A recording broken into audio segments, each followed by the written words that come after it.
Премиерот Мицковски предлага подметнувањето на пожарите да се оквалификува како тероризам, а за правење на диви депонии казната да биде и над 5 години.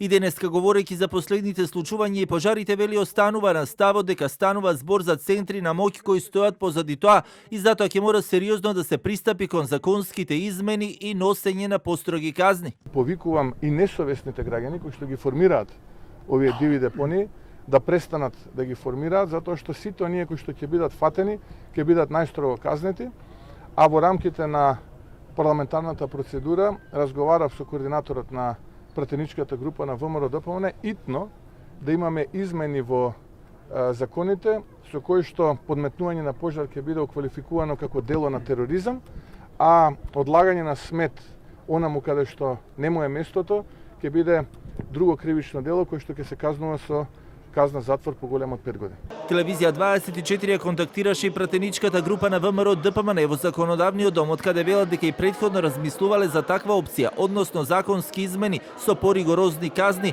но не прецизираат дали тоа би можело да се случи пред или по изборите. Вчера и во гостување на анализа на Телевизија 24, поранешниот помошник министер при МВР Зоран Доревски, давајќи осврт на сето она што се случува со пожарите, посочи дека е неопходно редизајнирање на целиот систем, но и на мерките и механизмите кои институциите ги користат.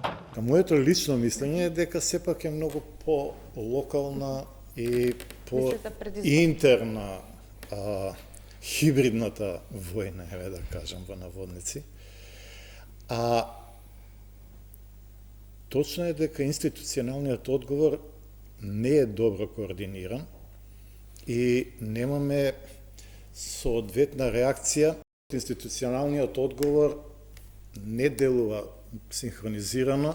Од СДСМ пак и денеска со обвинување на адреса на премиерот Мицковски дека неговите изјави за хибридни напади се косат со оние на министерот Тошковски, кој изјави дека нема осомничени за хибридни напади и центри на моќ. Тошковски го демантираше Мицковски и призна дека нема осомничени за хибридни напади, нема центри на моќ кои стојат зад пожарот во Трубарево или зад било кој друг пожар. Ова признание почитување е директен удар врз кредибилитетот и точноста на изјавите на Мицковски. Во врска со тоа пак дали претседателката планира да го свика Советот за безбедност за Телевизија 24 велат. Претседателката секогаш ги консултирала членовите на Советот пред да свика седница како и надлежните органи и служби. Во моментот се одвиваат активности насочени кон откривање на причините за пожарите, санирање на последиците и превенирање на слични инциденти. Се разбира, може да очекуваме и идентификување на сторителите, утврдување на одговорноста и санкционирање. За свикување и одржување на седница потребни се релевантни информации и подготвени материјали.